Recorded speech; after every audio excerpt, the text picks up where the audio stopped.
Late at night or broad daylight, she's bringing the truth into the fight. Shining a light where the shadows creep, for the lost, the stolen, the ones who will weep.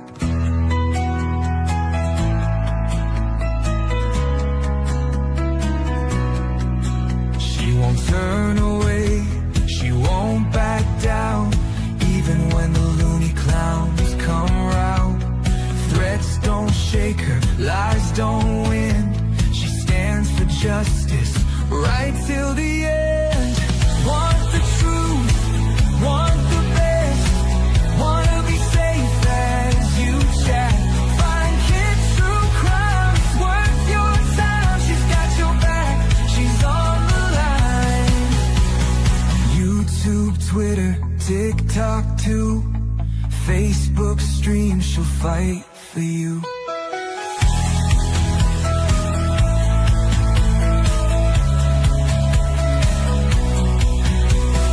Some chase fame, some chase views, but she fights for those with nothing to lose. For the kids who vanish without a trace, she won't stop till she cracks the case. They try to silence, they try to scare, but truth don't break and she's still there, calling out monsters, showing their game. Justice comes when you speak their name. Want the truth, want the best, wanna be safe as you chat. Find kids true crime, it's worth your time. She's got your back, she's on the line. YouTube, Twitter, TikTok too, Facebook stream, she'll fight for you.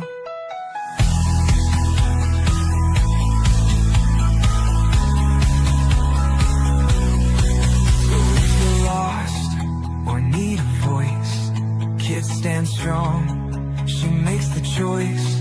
For victims gone, for those in need, she's fighting hard, she won't concede. Want the truth, want the best, wanna be safe as you chat. Find kids through crime, it's worth your time. She's got your back, she's on the line. YouTube, Twitter, TikTok too, Facebook stream, she'll fight for you. At the end of the day, this is all we have to say. Fight for them, always have her back. We will take you right in the sack.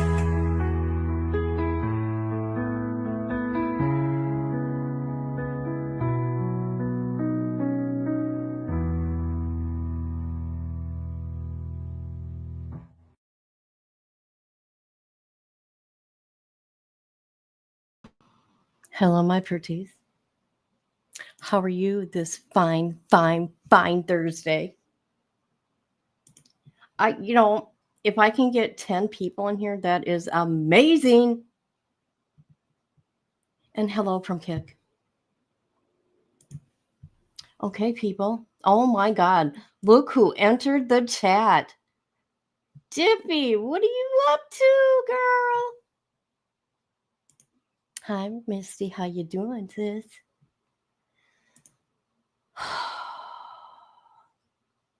Oh, really? I didn't know that. I don't know how. I don't know how to check.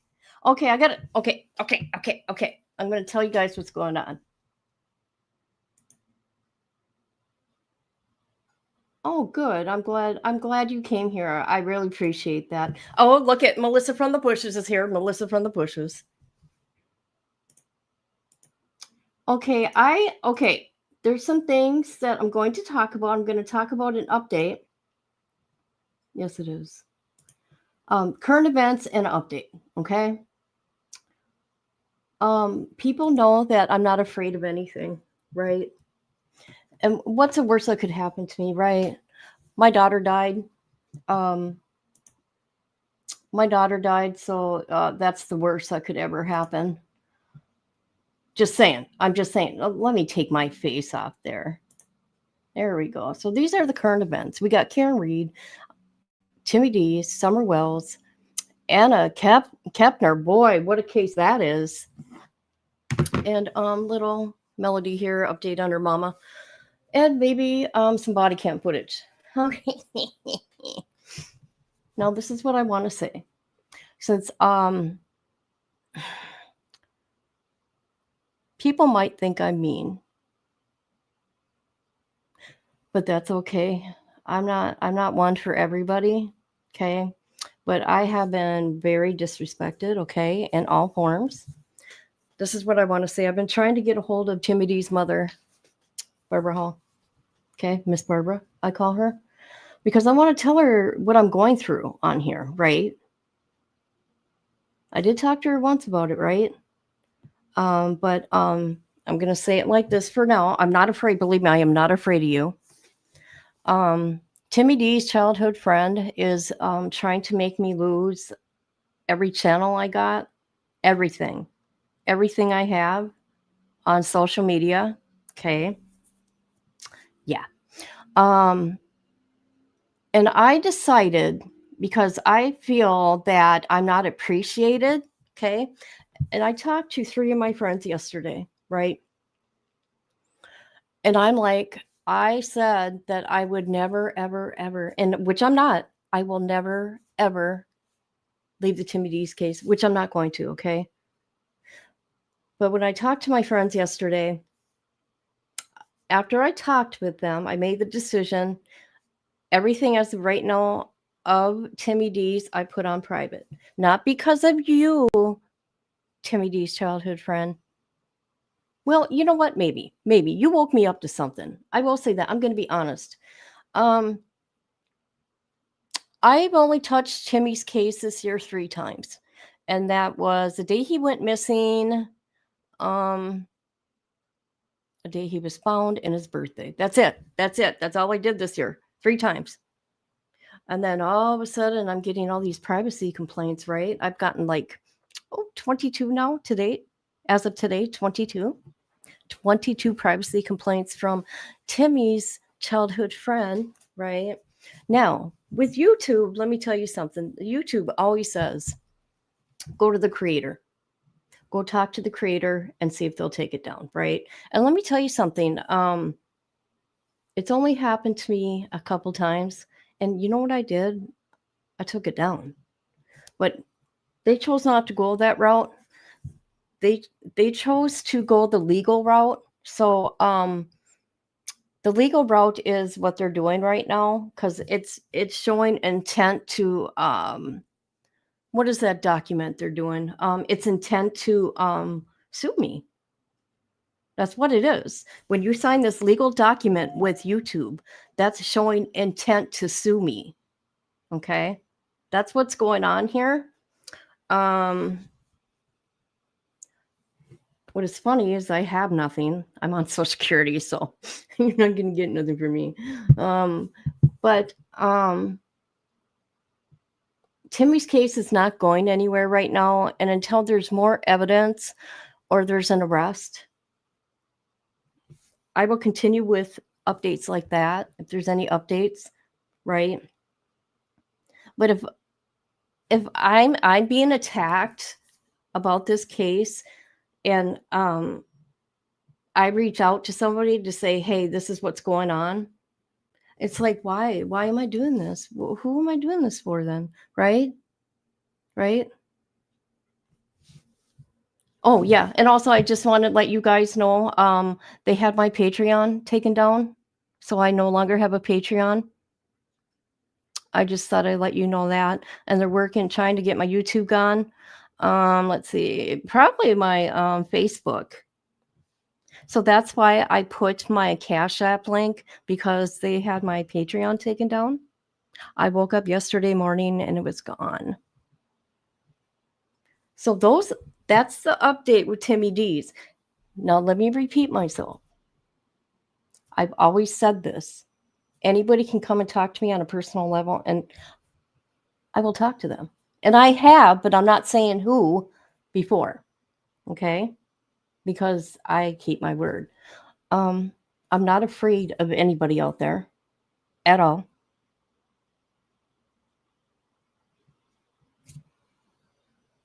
No, so the intent right now with this privacy, whatever, that's legal. That's a legal part on YouTube. So that's pretty much saying intent to sue me.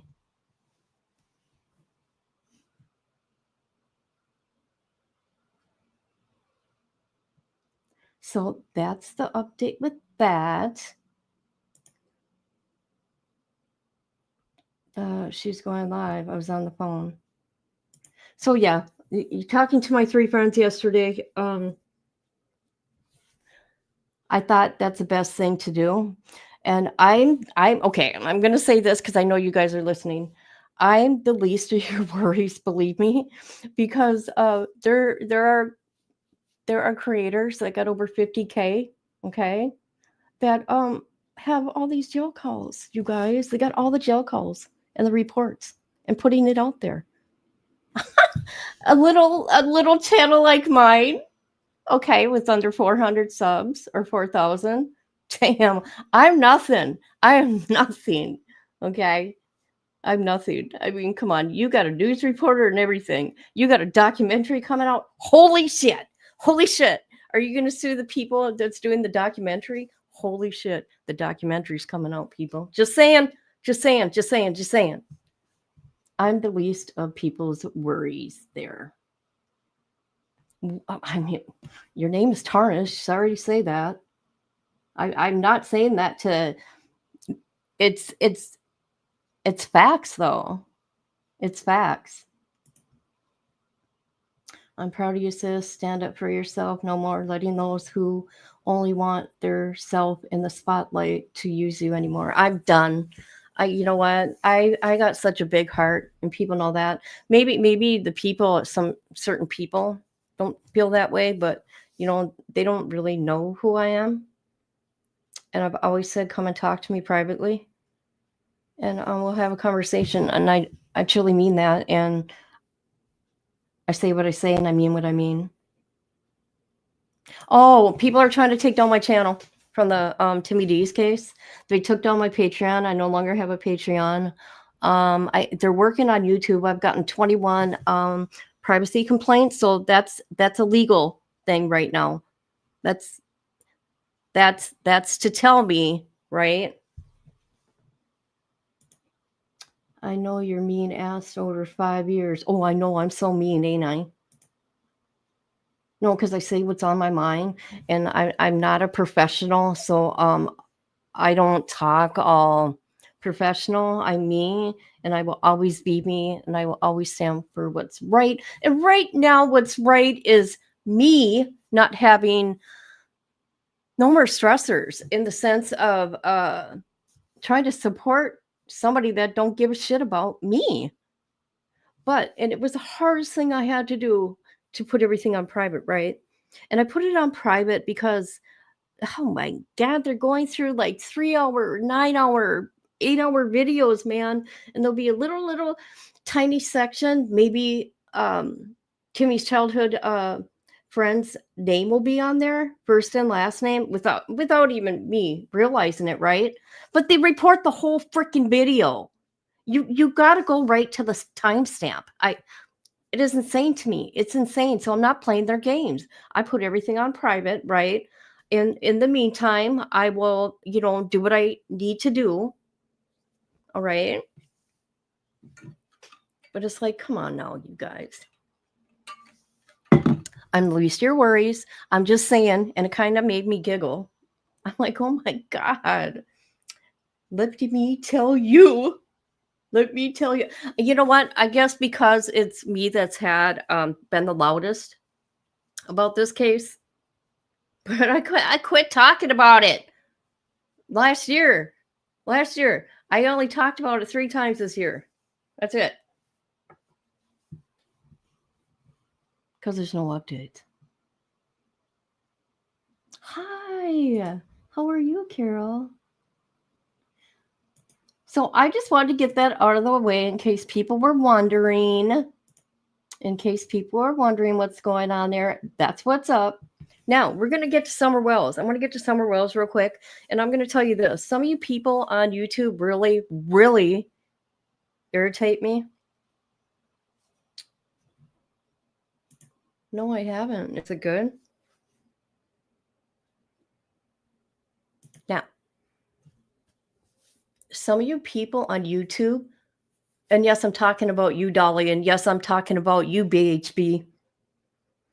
So they have this, oh God, this live and the wells, this and that. They're not focusing on what actually is going on here. They want to crucify once again the wells, the parents, and then you got BHB once again showing her footage. Yeah, your footage was, let's do a photo op. Here we are here looking at a barn.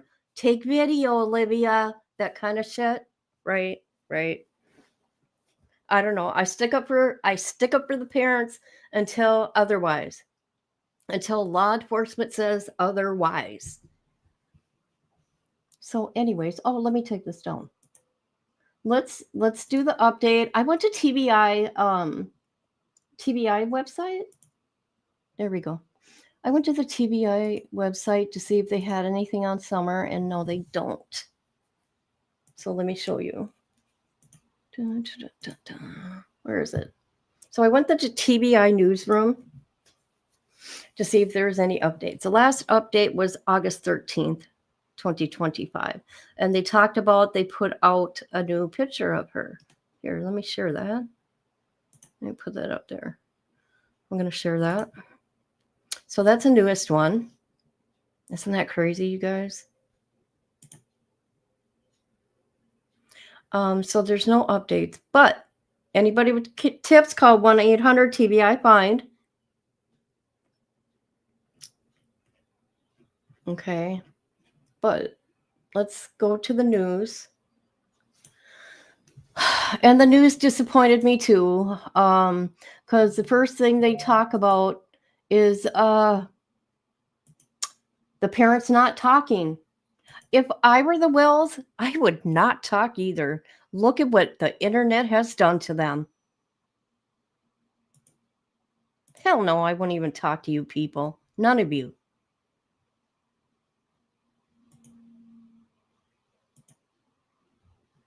TBI agent detectives follow up on lead on the Summer Wells case.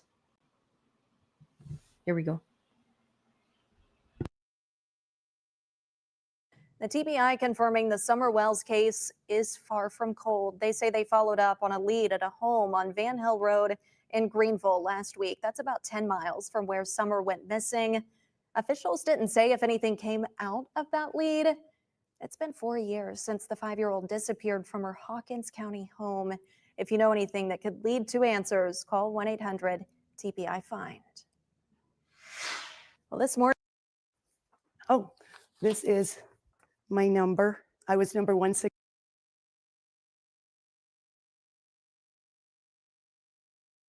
Ooh, you guys, like, I caught myself. I had no sound. They went to Van Hill Road, I think it is. Yeah, Van Hill Road. They went to okay. TBI said agents and detectives were following up on a lead in a case on 3500 block of Van Hill Road in Greenville, which is 9.8 miles away from Summer's family home on Ben Hill Road. Isn't that weird? Ben Hill and Van Hill? On November 13th, TBI was unable to confirm details regarding the tip or if agents found anything. So you got YouTubers, right? They think they know everything. I don't know everything. Hi, Rhonda. Hi, Rhonda. Now let me say this. So now they're saying a piece of her article of her clothing. You people know nothing. We know nothing. The parents know nothing. I don't understand it. So this is what the Wells said, and I seen it yesterday. Don and Candace do not want to be interviewed. We are waiting for a statement from the TBI. That's common sense, okay? Otherwise, it is just more drama, definitely for this family. and stirred pain. So there's nothing to say. Thank you to law enforcement. Continued work to solve Summer's case, November 19, 2025. So that's their media release, you guys. And that's my opinion on all that. I said long time ago, a year ago, maybe even longer, that they should stay away from YouTubers because it's just gonna end in hell for you, and it has. It has. Stay away from all YouTubers. So there was a little movement in the case, and who knows what the lead was. But I will tell you this, the Reverend herself, that naughty Reverend that needs to go repent, oh my God, she's bringing up her nonsense about Summer Wells. And okay, she can have her opinion, but my God, it's really graphic. Let me see. Did I say hi to you yet? I'm sorry, J13. Hello. Hello. How you doing?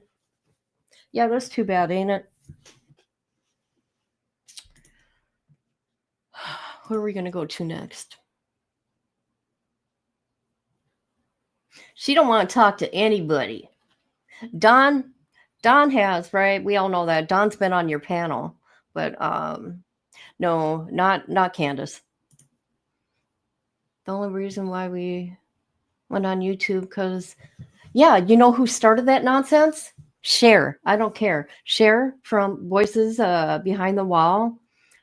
She's a little sneak, okay, in my opinion. She chooses to do things a dirty way, like record the parents of missing children or flirt with them so she can get information and call TBI because she's sick like that. I didn't hear you say shit, meanie. I did too. You just need to pay attention, woman. She talks to me almost every day. Yeah, Candace has been. Well, sorry.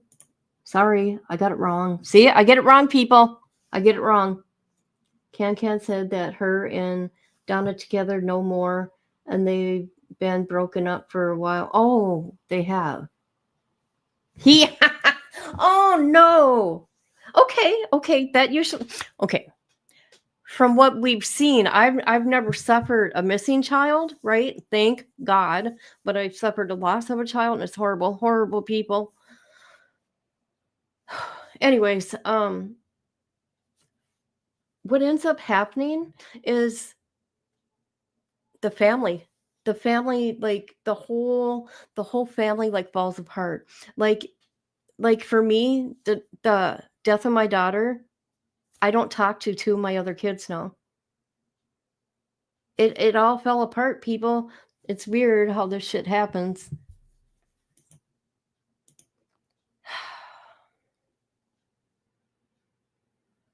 That's false, not true. Okay. I don't know.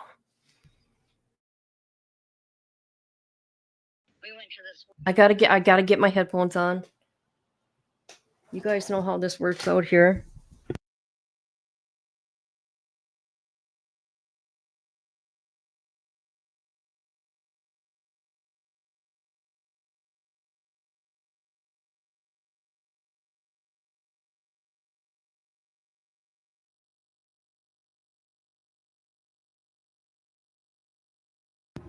Hello, my pretty. I got the headphones on. Can you guys hear me? Testing.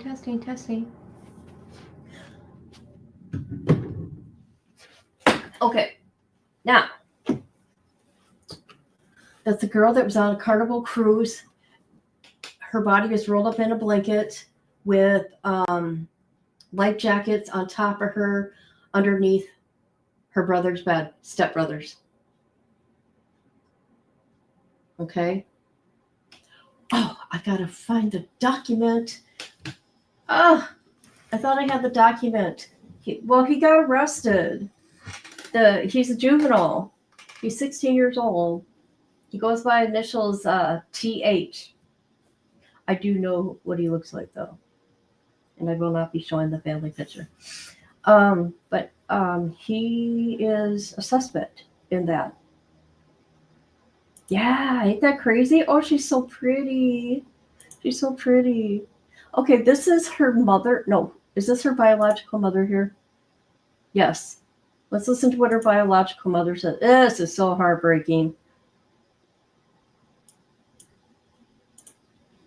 Hold on a minute. I gotta. What is going on here? Don't I have a choice in the matter? I guess not. I guess not, people.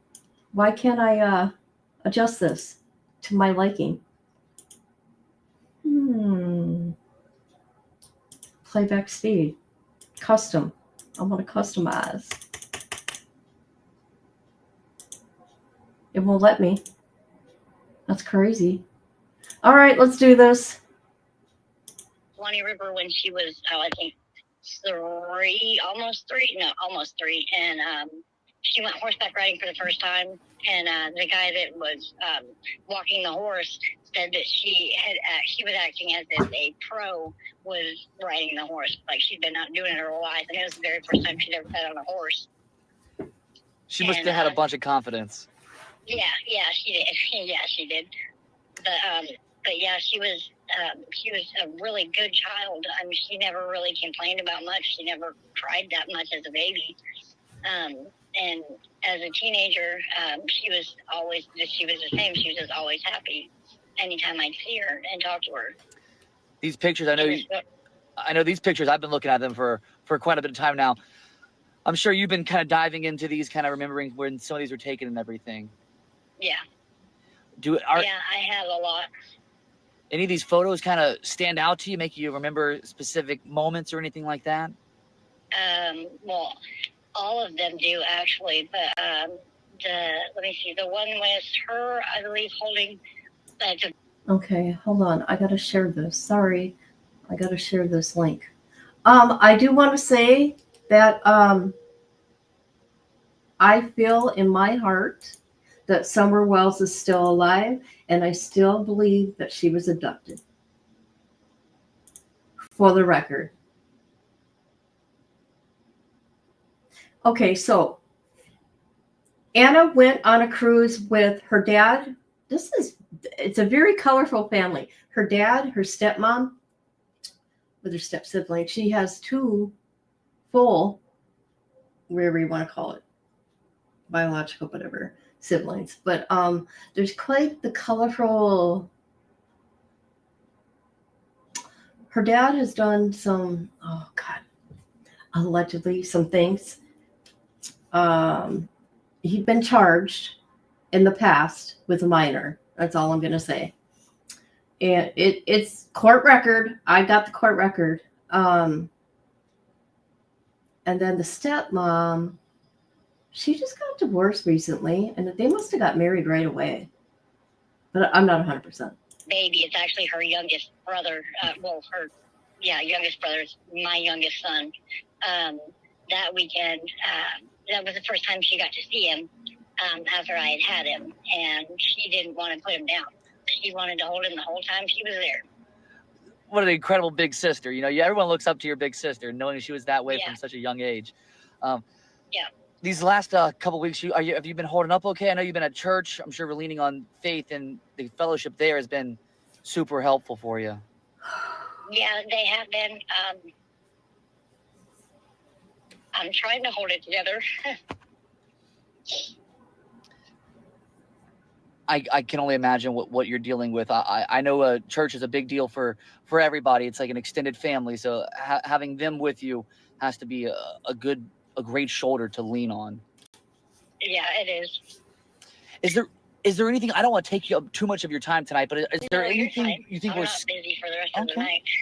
Anything you think we're skipping over? I really just wanted to kind of highlight Anna and focus on some of your memories and how you've been holding up. Yeah, no, I mean, I'm holding up, I guess, as best as you can. Try not to fall apart. But she was just a great child. She was always happy. She loved. We had her in dance and cheerleading. Well, not cheerleading, but gymnastics and dance since she was, I think, 3. It was when we first put her in that, and she's just loved it ever since. And she became a cheerleader in high school. And I think she did dance class in high school. You did not just say that. You did not just say that. Oh my God. You're crazy. Oh my God.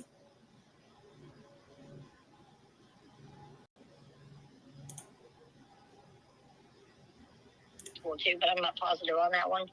Okay. And the thing that stands out to me about these photos is just, I think every single one that I've clicked through, she's got this massive smile on her face. Was she always trying to make people laugh and everything like that? Yeah, she was. She didn't like it if people were upset. She kind of like takes after me on that one. But yeah, she was always trying to make everybody smile. She was always happy, an extremely happy child.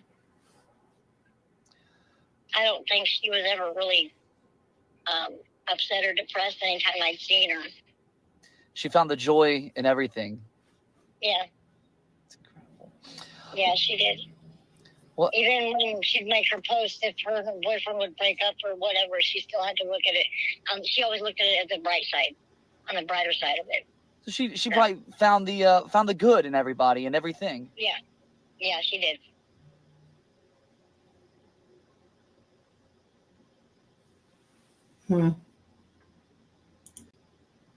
How sad.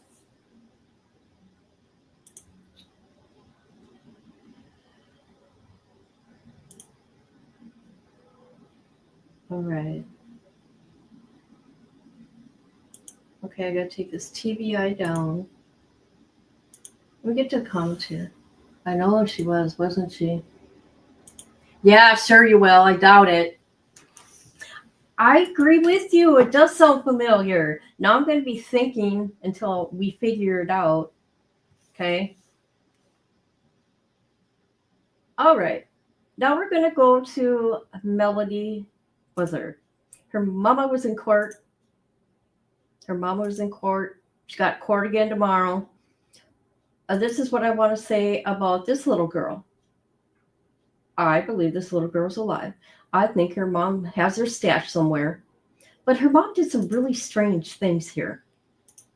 She ripped down the missing people or the missing boards that people made and put them in the front yard.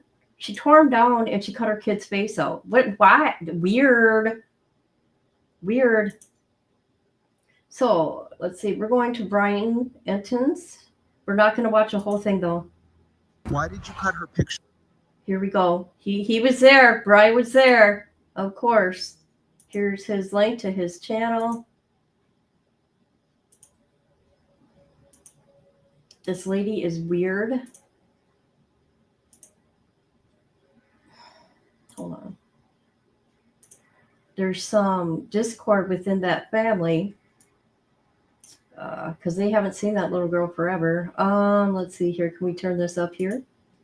What is going on with YouTube? Playback speed.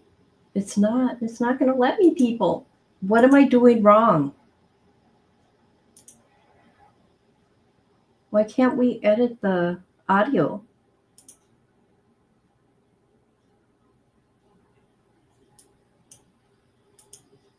Huh. Okay, whatever. Here we go.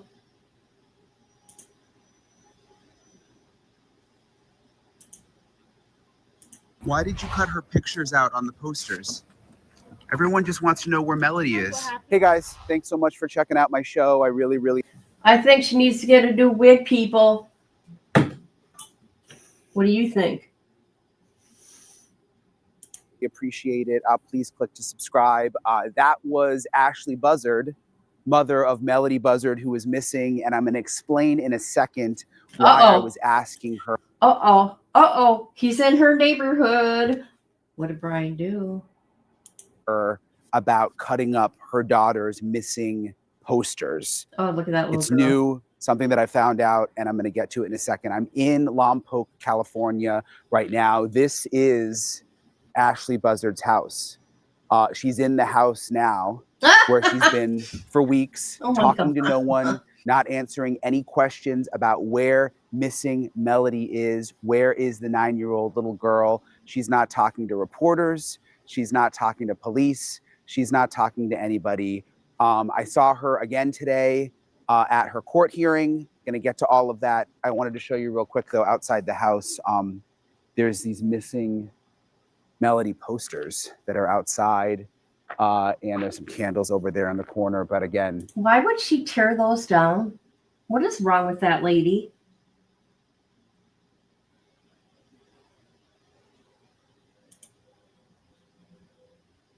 Is Misty back?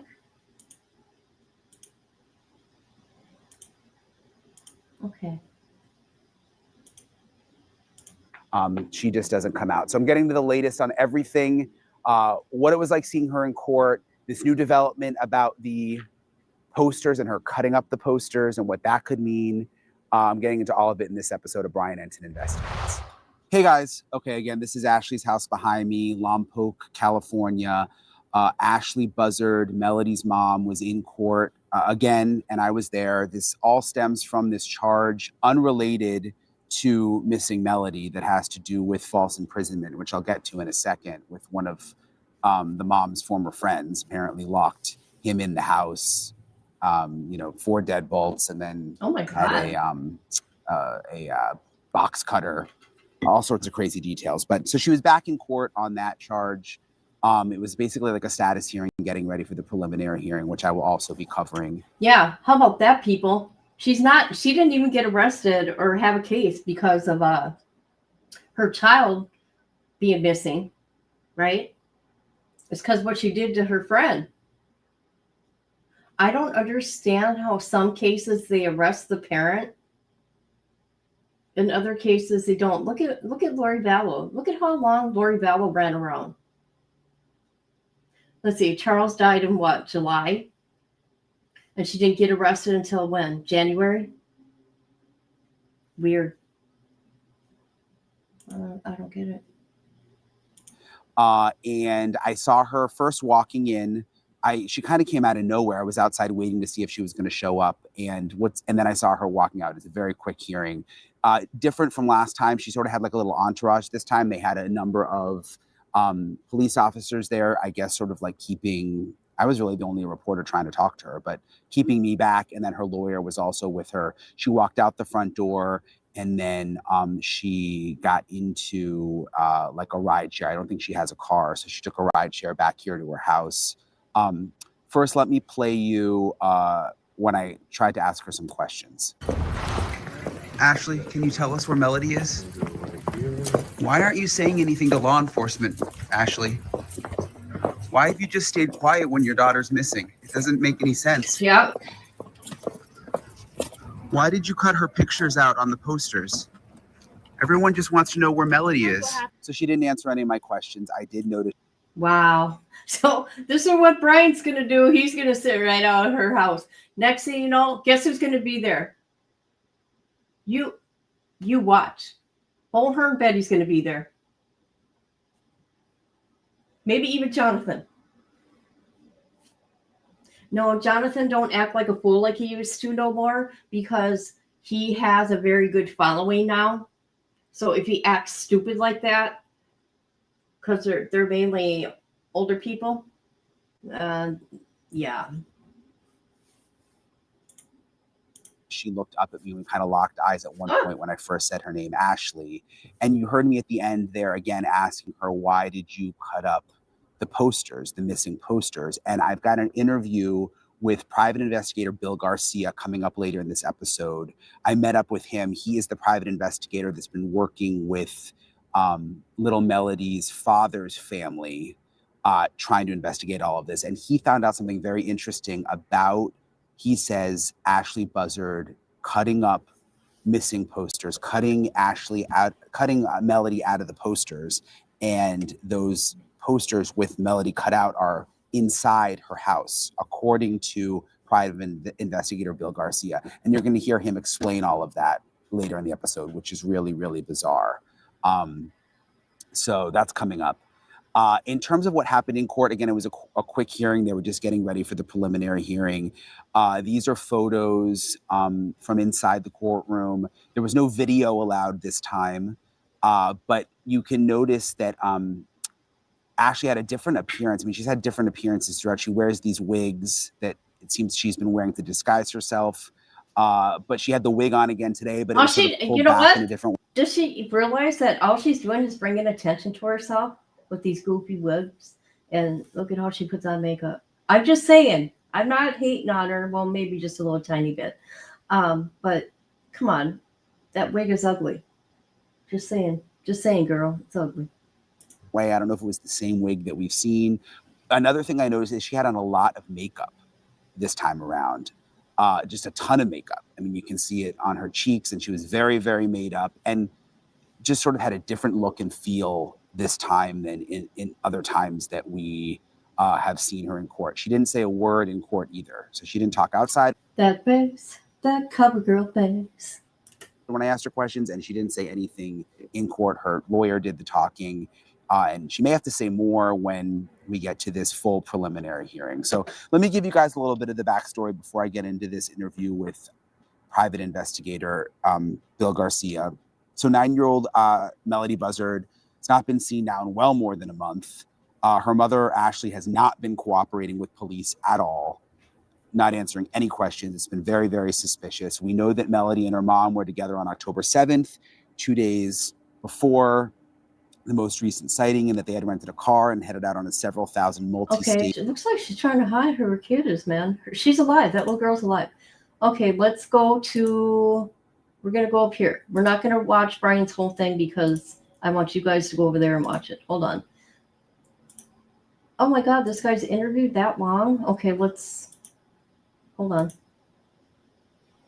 They're pulled up right to her house. Sorry, guys. I don't mean to laugh. The reason why I laugh is I couldn't do that, right? I maybe do it on, talk about it on the internet. I would never go in front of somebody's house, right? I would never do that. Okay, here we go. Maybe she gave Melodee to someone. Yeah.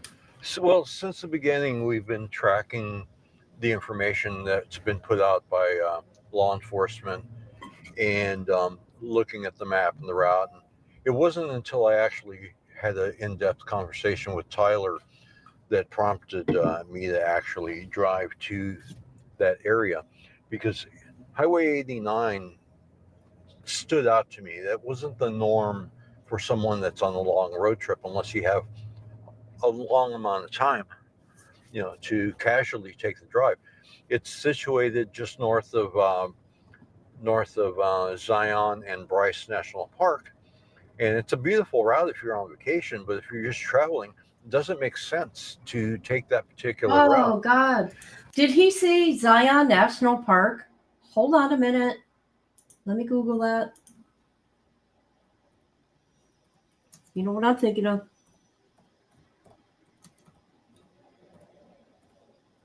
Oh, God, my head.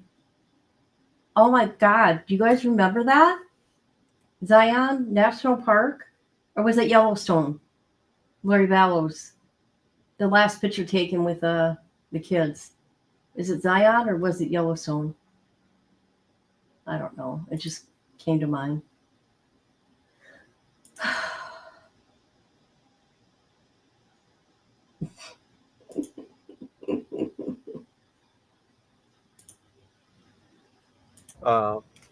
There were some things that were said by Ashley, which kind of prompted that. And Ashley had discussed this with Tyler Brewer, and that prompted us to get on the ground and get going. My read is to jump on the case as quick as possible, because if you do wait, it makes it more difficult, and it puts the child at greater risk of not being found or of being harmed. So once I had spoke to him, and I talked to a couple of. I don't know if anybody knows anything particular about this little girl's parents.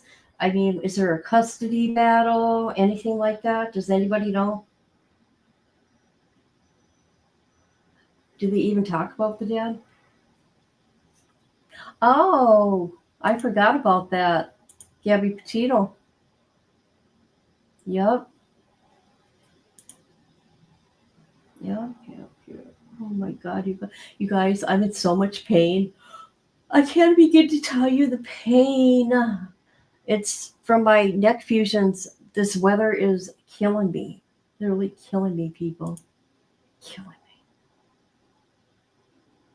Associates, it was determined that, yeah, it's a good idea. Let's get going. So I drove up to the area. I started at St. George and basically drove on up to the top of I-70 and stopped at the Phillip gas station in Junction, where I was met by a journalist who had initially reported the sighting there at Junction, and pretty much determined that it wasn't a valid sighting. There was questions that couldn't be answered. Well, first of all, the young lady that made the report wouldn't talk to us. So her best friend / manager of the place, who knew all about what my neck. Samantha had seen, went ahead and answered some of my questions. And it was difficult to answer because if she had been seen there, it would have been shortly after 5 p.m. in the evening. And on mountain time, it would have already been dark by that time. And so that was one of the points. The other point was, well, how could where did they park? Did they get gas? Well, they didn't come in and get gas. But you can't pay cash at the pump. And, well, what direction did the vehicle depart in that you were able to see the front or the rear license plate? Don't remember, don't know. Other factors were, what side of the pump were they parked on? Because if they were parked on the far side of the pump, it would be more difficult to actually see the persons that were getting in and out of the car. So there were several factors that led me to believe, this week, people have a tendency of wanting to be helpful, and sometimes they embellish what they see and hear. And in this case, this particular report didn't come out until after law enforcement had reported that area. And so you kind of take that into consideration as well, and you kind of just you go with it. Based on your expertise and what you found when you went to Utah, do you think that she left Melodee with someone there? There's a very slight possibility, but I think it's extremely slight. And my personal belief after doing this over 30 years, I don't believe it. I don't believe she left Melodee. I think it's kind of a smokescreen to throw people off based on what has happened in Ventura and driving that highway and seeing some of the emotional response by Melodee. I'm sorry. Seeing some of the emotional response by I don't understand. I'm lost. Are you guys lost? I'm lost. Hi. Okay. I'm glad you're getting your MRI. I know the feeling of pain. I've been having it for 18 years since my foot. Oh God, I can't handle it. I mean, chronic pain sucks. Oh my God, I can't handle the pain in my neck. I'm telling you. It is kicking my ass. Oh, I know. I hate the weather today. I wish I could go out for a walk with my dog. Oh. Oh my God. Oh. Oh, is that right? Okay, I want to get to the part. Sorry, I'm yawning. I want to get to the part where he talks about what she did with her daughter's. Hold on. Let's see if we can get up here. A glimpse of emotion. The way she treated that poster, the way she kind of rubbed her hands. Oh, here we go. Old and her deceased father. And it's the first time in all the time that I've spent surveilling her that I actually saw a glimpse of emotion. The way she treated that poster, the way she kind of rubbed her hands around the edge of the poster, it's almost like she was reminiscing, but it was the first glimmer of emotion. And to me, that's really, really important. And she went on to remove the other posters, and I later learned that she had actually cut those photographs out of the poster. And I also understand that she had placed them on the table inside her home. What do you mean by cut the photos out? So the posters had photographs of Melodee.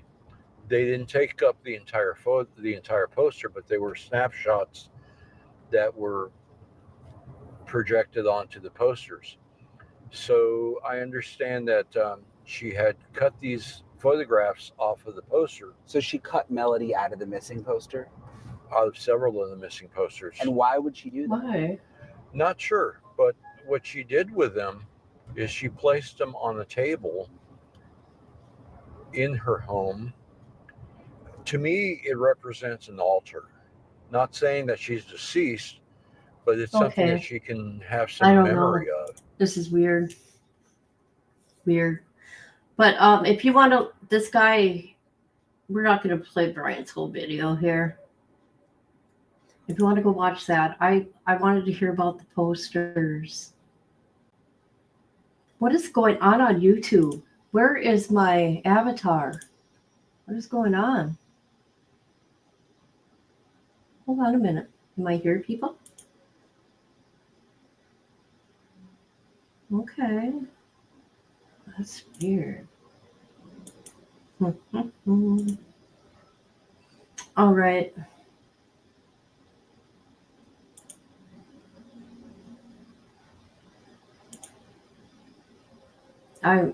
It is confusing. I'm thinking, I don't know what to think about this case, so I'm just gonna not say anything. I need to know more before I talk. Oh my God. Oh gosh, I'm sorry. All right. Karen Reed is suing everybody. Oh, before I get to Karen Reed, Lauren Mathis, hidden true crime lady. You need to go to the copy claims board because the documents you can pull up now, your full name, your address to your home, and your personal phone number are on here. If I were you, I would hurry up and redact that. Just saying. Just saying. Why do I need to go out and come back in for? What happened? Can you hear me? Can you hear me? Hold on. Hold on. You can hear me. I'm good. I'm good. We don't need to look at me. All right. So here we go. Karen Reed is going to sue a bunch of people. And Alan Jackson is not playing, people. He's not playing. So this is who she's suing. Michael Proctor, Sergeant, I don't know how to say his name, you guys.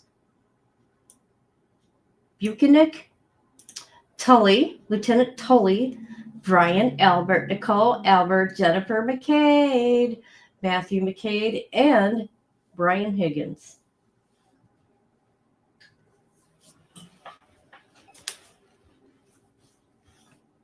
All right. Hold on. Let me come here a minute. Oh. Yes, the lady that stalked Christina. Right. And now she's trying to silence a victim. Well, actually, you can call her a survivor, but now she's re-victimizing that survivor. Oh, I do want to say something else, Lauren. Okay, if she copyrighted that video, that means everything in the video she's saying she owns. You cannot copyright the pictures of JJ and them. Did you know that? That's illegal. You can't copyright that. They're family pictures. You cannot copyright that. I wonder if the Woodcocks signed a contract with her at all. I do know I heard Kresha talking on her live that she went on, because I seen those pictures myself, Facebook, and took those pictures, the videos off of Facebook. She cannot copyright the families. Who got 2 million? Who did? I'm lost. So anyways, there's that. I just thought I'd put that out there. You can't copyright the Woodcock's pictures. And if you did, that's illegal. Complaint. For 3.5 years, Karen was wrongfully accused of homicide. She and subjected to suspicion, arrest, 2 prosecutions, public contention, all resulting from gross misconduct from the Massachusetts State Police, which we will call MSP. And we are working in tandem with the MSP to shield from liability the parties or parties responsible for the death of Boston John O'Keefe, police officer. Now, after being acquitted of all charges relating to Mr. O'Keefe's death, Karen brings the action to recover for the address of actions of those. Footnote. Here's a footnote. Massachusetts State Police, Town of Canton will be added as defendants as presentment is made. Oh my God, funny. Footnote 2. Plaintiff intends to move to consolidate the action and the related action estate of John O'Keefe, civil action. Intends to move to consolidate the action. Isn't that going on right now? Okay. Actually moved in. Okay. Involved Mr. O'Keefe's death and the law enforcement officers. Oh my God. It's 46 pages, people. Holy crap. Who wants to come up here and read? Hi. Hi, Carol. I know. Isn't that funny? Well deserved is right. How did she break up their marriage? Who told you that? Was it on TMZ? All right. So, okay. Who objectively failed to ensure that justice was sought and served after January 29, 2022. Karen did not kill her then boyfriend O'Keefe, rather in the early morning hours on January 29th. O'Keefe was killed by defendants Brian. Oh my God, he's coming right out and saying it. Holy crap. Defendants Brian and Nicole Albert at his home at 34 Fairview Road in Canton House. And the altercation during the late night house party with defendants, collectively the house defendants. After a night of heavy drinking, the house defendants responsible for O'Keefe's death, some of whom had professional experiences with police investigation, a plan immediately after the altercation to avoid, they began to culpatory to frame Karen. rather than call first responders for help, among other action, the House defendants conducted a Google search, which we all know, which is how long to die in the cold. Moved John's body outside and placed him on the Albert's front lawn near the road to make it look like O'Keefe was hit by a vehicle and then later died in the snow without ever coming into the house that night. O'Keefe's body remained on the Albert's lawn until Karen found him the next morning. I'm going to come into the chat a minute. I don't want to miss anything. Make it a grilled cheese. I don't want you coming up here anyways, J13. Justice for John. Justice for John.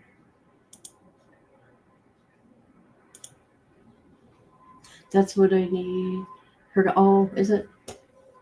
Did you hear that from a chat, Rhonda? Did somebody in a chat say that? Because she was working with him, for him. That would be interesting. That would be interesting. Okay. From the beginners, investigators from MSP and the House defendants to direct the investigations away from themselves and towards Reed. The House defendants were all well connected and close social group with strong ties to law enforcement. The Alberts are prominent family in Canton, and the investigating police officers knew them well. The lead investigator, Michael Proctor, grew up in Canton and resides there to this day. He has been and remains close personal friends with the Albert family, House defendant Brian Albert, and the longtime Boston PD officer. And so he was the ATF though, Brian Wiggins, right? Okay, ATF. Is there a footnote there? Nope.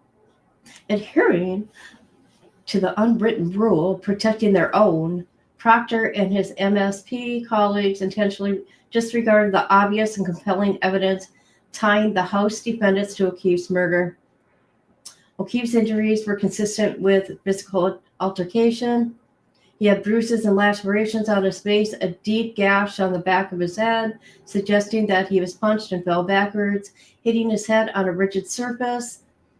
He also had a dog bite and scratches on his right arm and forearm, equally evident that John did not have a single injury consistent with being struck by a vehicle.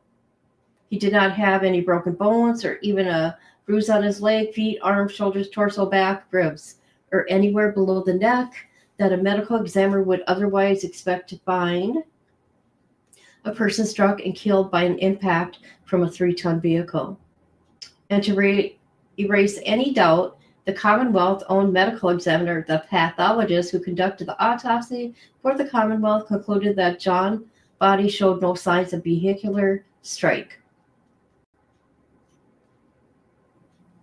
Despite that, Proctor and others shielded the House defendants by intentionally sidestepping fundamental investigative procedures, propelled by the House defendants' false statements, including John was never in the house. Proctor reported in a text message just hours into the investigation that the House defendants weren't going to get any shit for this because he's Brian Albert, a Boston cop, and that Proctor was determined to make the investigation cut and dry by bringing charges up against the girl.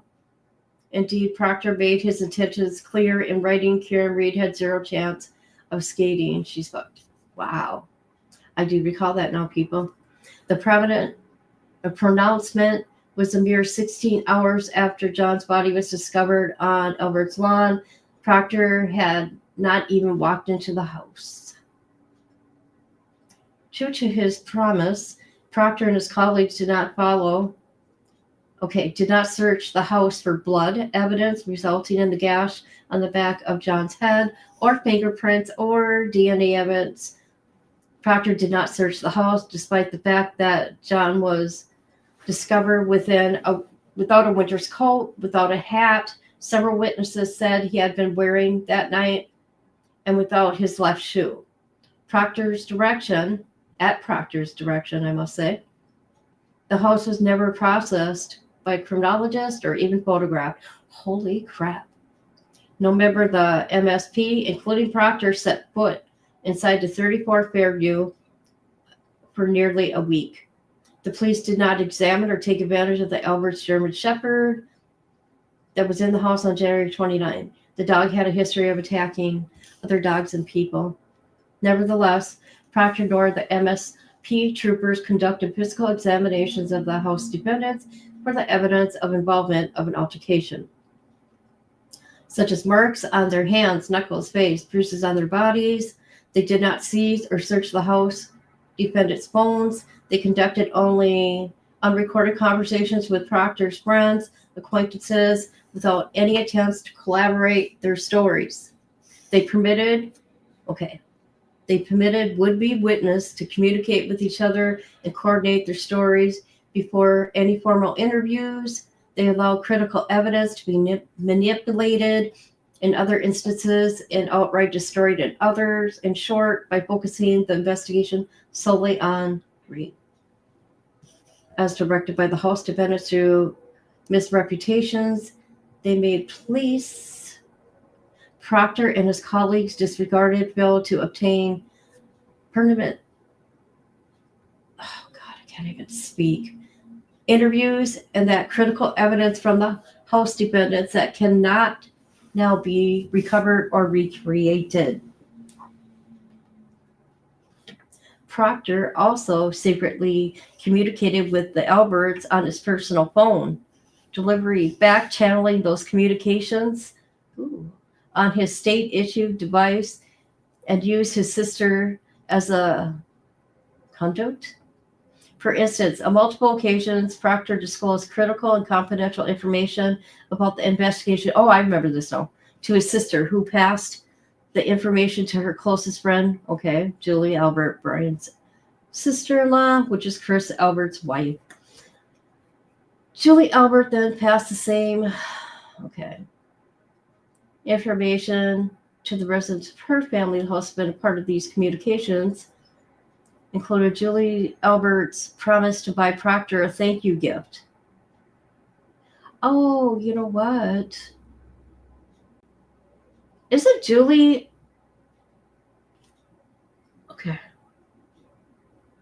What's Brian's wife's name? Anybody remember? I don't remember. Okay, never mind. Proctor then went so far as to manufacture evidence to ensure that Reed, not his friends, only fellow law enforcement officers, was blamed for John's death. This included planting evidence at the scene, John's clothes, and Karen's vehicle to support the false narrative that Reed hit O'Keefe with the car, even though he knew John's injuries were inconsistent with the motor vehicle strike and consistent with a physical altercation and dog attack. What? Okay, we're on 10. Look at this, people. Holy crap. Look at this.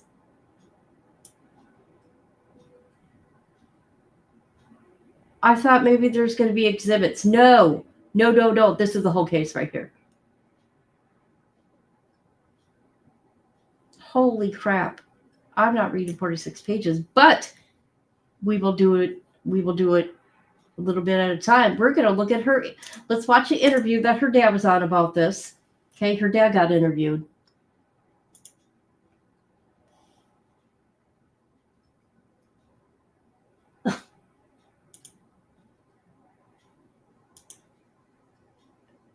Customized to exceptional bread.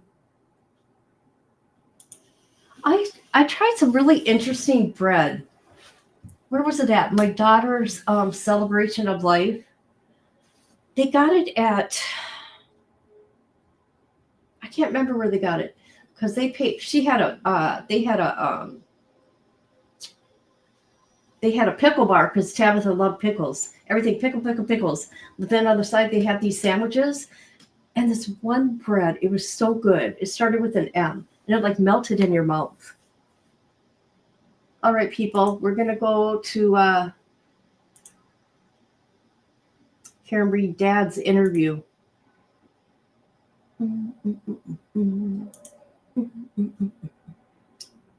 Right here. So Bill, tell me, What's going on with you two? Why can't I change the here, let me touch it with my finger, maybe. Wow. Okay. Whatever. This is Karen Reed's dad interview. Here is the link for the video. There we go, people. Let's see what her daddy has to say. I mean, since Karen's acquittal, how has life been for the Reed family? It's been in one way, a sense of fresh air. You know what I have to say about the family? I thought this was a new interview. Oh, it is. Okay. She has some really loving parents and family. I don't know what that's about. And boy, I wish I had something like that. I'm telling you. Because the looming murder charge now, she's been exonerated from that. But, life still goes on. We're fighting this corruption. It's a battle. We will ultimately prevail. We will win. We've got the truth on our side and an incredible body of lawyers who are passionately and enthusiastically involved in this case. So we go forward and with strength and faith, and this will get resolved. It's going to be a while, but it will be resolved. And Karen, everything that most people have a sense about in terms of the corruption in Norfolk County will be exposed. That's our belief, that's our hope, and that's what we're driving toward. Where's Karen now? What's she been up to since? Well, Karen travels a lot, and she spends an awful lot of time working with her attorneys, the local civil attorneys here in Boston, and of course, Alan Jackson out on the West Coast. So she's always on the phone, and with the 3-hour difference in LA time, it could be 7:30. Okay, I got a question. Does anybody know what happened between her and Turtle Boy? Since the case is over, they're not friends no more? Does anybody know what's going on there? I've seen some stuff on Facebook, or not Facebook, but I didn't look into it. But you don't ever want to talk to him ever again. Ever. Hey, he's facing like 100 years or something, ain't he? Who's that? Justified. Who is Justified? I need to know.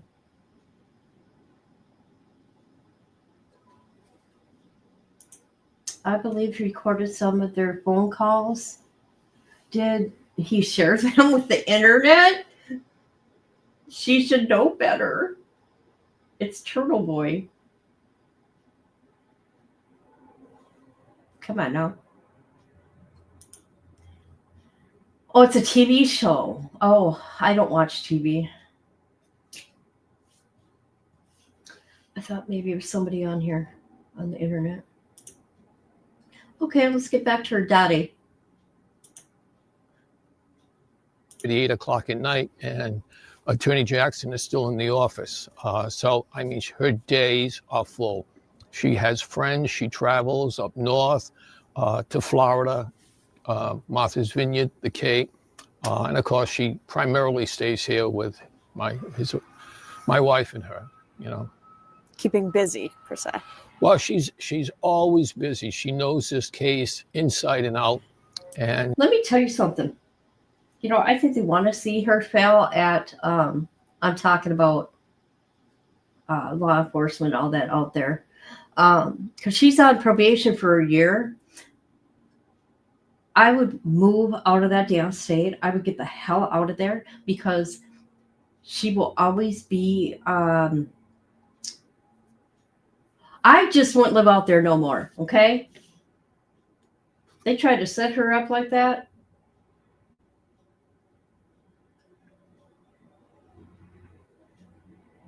Timothy who?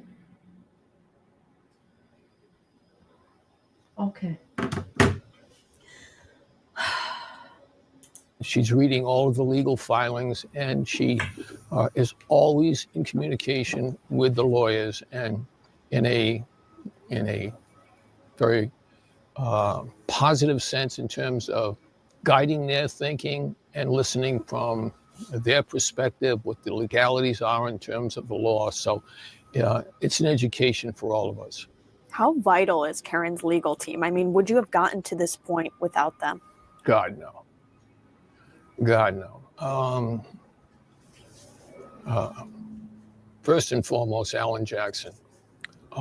He's just among a sea of great lawyers. He is one of a kind. His skill set, his passion, he's just inimitable. He's just matchless. And he's a great, great man. And we're so indebted to him for how he's fought tirelessly for Karen. And it's not easy when you're 3,000 miles away. And you're traveling, and you got jet lag and everything. And plus she's got an inventory of critical cases out there in California and the like. So, I mean, I don't know how the man does it. I don't know, but we're grateful for him. I don't think anyone's too surprised by the lawsuit. I mean, some people could have said they saw this one coming. What does your family hope comes from it? One of the lawyers, I think it was David Yannetti early on, said sunlight is the best disinfectant. And this will be the opportunity to depose many of these folks, folks from the Massachusetts State Police and the like. And without the guardrails provided by the criminal prosecution in Norfolk County. So we are confident. We've got, again, fabulous lawyers, skilled, passionate, and working around the clock. You can be bright, well-trained, but you need a work ethic, and their work ethic is just beyond measurement, really. You're feeling really positive about one person in particular who's kind of helping in your case. Can you kind of talk to me about that? Lost in yesterday's news of the filing by Karen and her team, the 46-page document that's heavily grounded in evidence, the law, and the Constitution, and brilliantly drafted, was the announcement that, and this was in the local papers, that a former federal prosecutor who resigned from his dream job earlier this month and was also, as reported, involved in the federal probe of the investigation conducted by Norfolk County into the Karen Reed matter, has left his job with the U.S. Attorney's Office and has taken up residence, sold his residence, I believe it was in East Boston, and has taken up residence in Quincy, Mass, and will be challenging Michael Morrissey if he decides to run again for the position of Norfolk County District Attorney. And I can tell you personally. Okay. Okay, I'm not trying to be mean, but let's go to Brian Albert. Did anybody ever see Brian Albert's interview? He's so fake, you guys. Brian Albert interview. Hold on.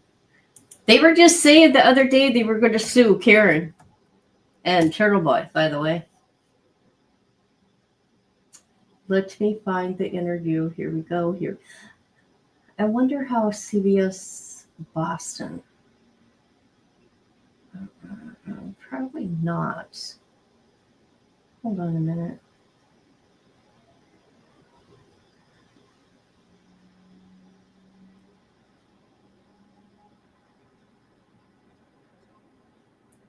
Nightline. Who's Nightline? Hold on. Interview Nightline. Hold on. All right.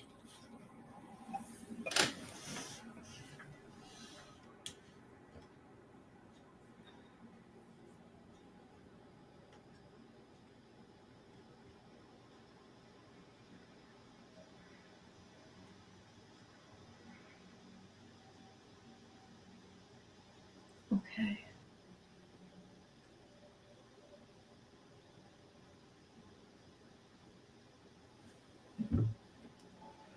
Huh.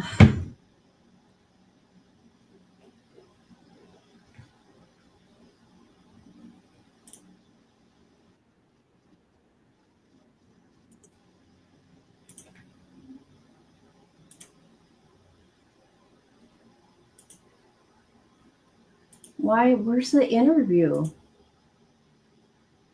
Why can't I find the interview? Sorry, people, I'm looking for the interview.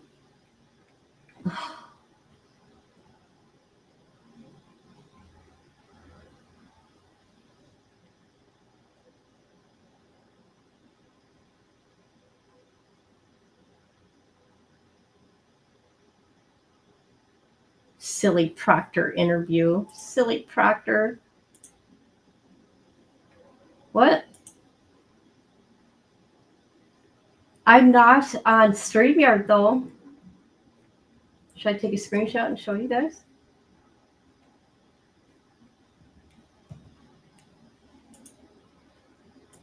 Hold on, you guys can watch me look. I mean, come on now. All right, so I'm trying to find Brian Elbert's interview on Nightline. There's Proctor. Boy, this lady's sure to get harassed.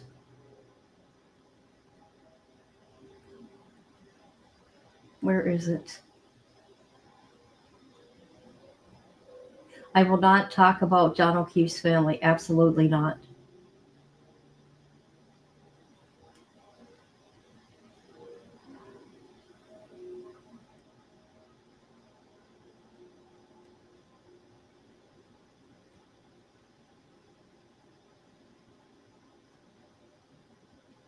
Huh, I can't find it. Oh, well.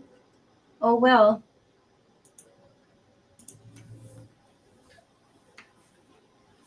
Yeah, I don't know what's going on. J13. How is everybody? How is all 5 of you people doing? Let me know. I am doing okay. I'm in a lot of pain. A lot of pain, people. I'm telling you, when my dad dies, after my dad dies, I'm out of here. I'm out of this state. And I'm going somewhere warm. And by the way, me and my dad are talking, by the way.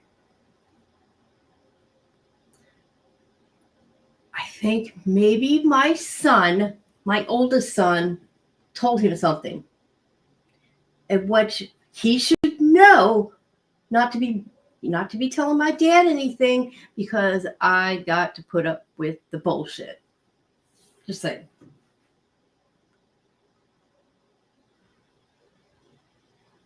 If I find out he did, that's it. That's it, man. That kid, he's in trouble.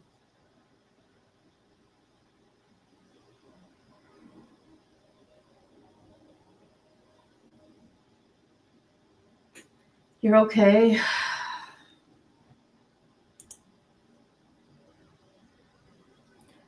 I wish I could go for a walk with Nala, but the weather's too icky.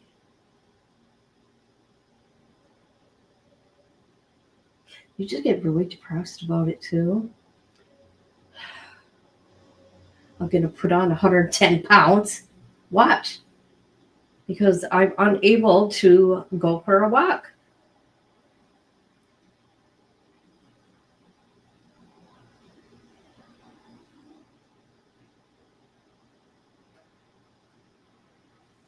Oh, yeah. What's cold?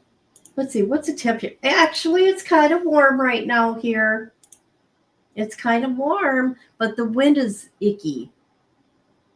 It's 38 degrees. It's 38.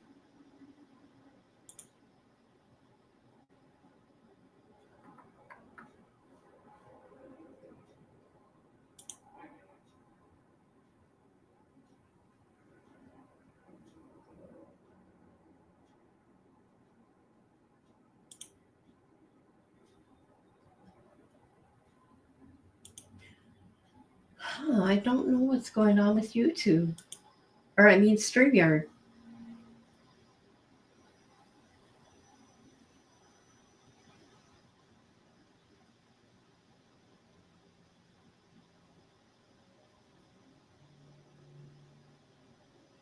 Did you guys? Oh, never mind. I don't even want to get into it.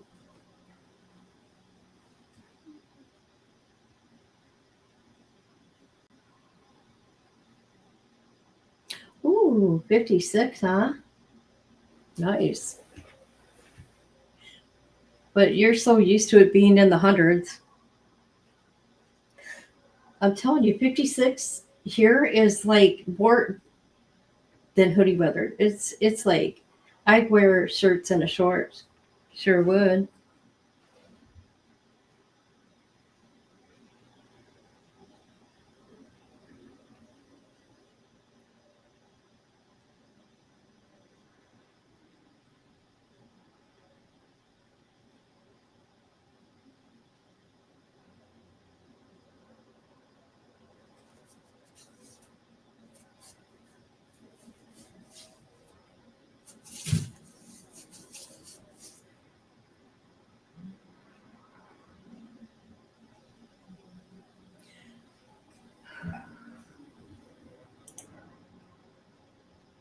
Sykes was no big deal.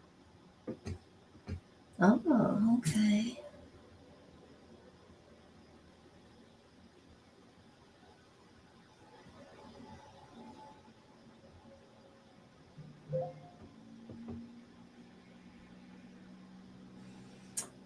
Right. I think I'm going to go for now. Let's see. Where were we on that reading? Hold on, let me see. What page?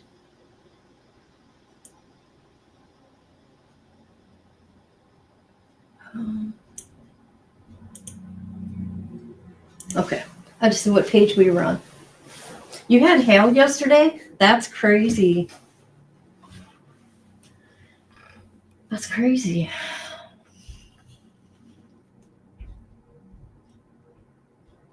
That's crazy. Bye, Missy. All right, everybody. That's what I had to talk about today. Right there. Those updates right there. All right, love you guys.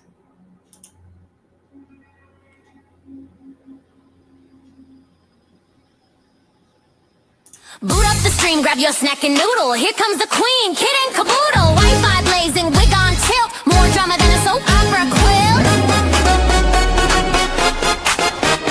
Kid logs on in a sparkly robe, sipping iced tea like she runs the globe. Drops more truth than a psychic at noon, with a cat named Taco and a raccoon named Boom. Kid and caboodle is a hot shit Uber, Wi-Fi warrior, clickbait mover, shaking up the algorithm like a smoothie blender. Watch out, troll, she's a copyright sender. Hot shit YouTuber, talking tea with a pink ring light aura. Yeah. She reviews shampoo and ghost hunts too. Caught Bigfoot slipping in a Gucci shoe. Unboxes snacks, talks haunted dolls, and drops a diss track on bathroom stalls. Kid and caboodle is a hot shit YouTuber. Hashtag queen, thumbnail smoother, dancing in a study with a llama on her head. Uploading content even while in bed. Hot shit YouTuber. Even aliens subscribe, that's no rumor. Yeah. She vlogs in Walmart, midnight mission. Caught in aisle 9 with divine precision. Mic in hand, she interviews cheese. Sir, you aware you're lactose free? Goes live while baking glitter pies. Starts a feud with ducks, no lies. Reacts to Karen's, paints her Jeep, and once went viral yelling sheep don't sleep. Kid and caboodle is a hot shit Uber. Ring light blazing, sassy maneuver. Bans a troll while dancing to chair. Then sells merch made from her own hair. Hot shit YouTuber. Even her outro has a blooper. Yeah. To play Fortnite, hosted a seance on Tuesday night. Got possessed midstream, ate a burrito. Still hit upload, respect amigo. Now Netflix calls and brands wanna collab, but Kit just vlogged from her glittery cab. She's not here for clout or fame, she's here to win the YouTube Hunger Games. Kit and caboodle is a hot shit Uber. Lights, camera, chaotic humor. She'll roast your comments and send a prayer while flossing in boots with electric hair. Hot shit YouTuber, cue the outro. She's gone lunar.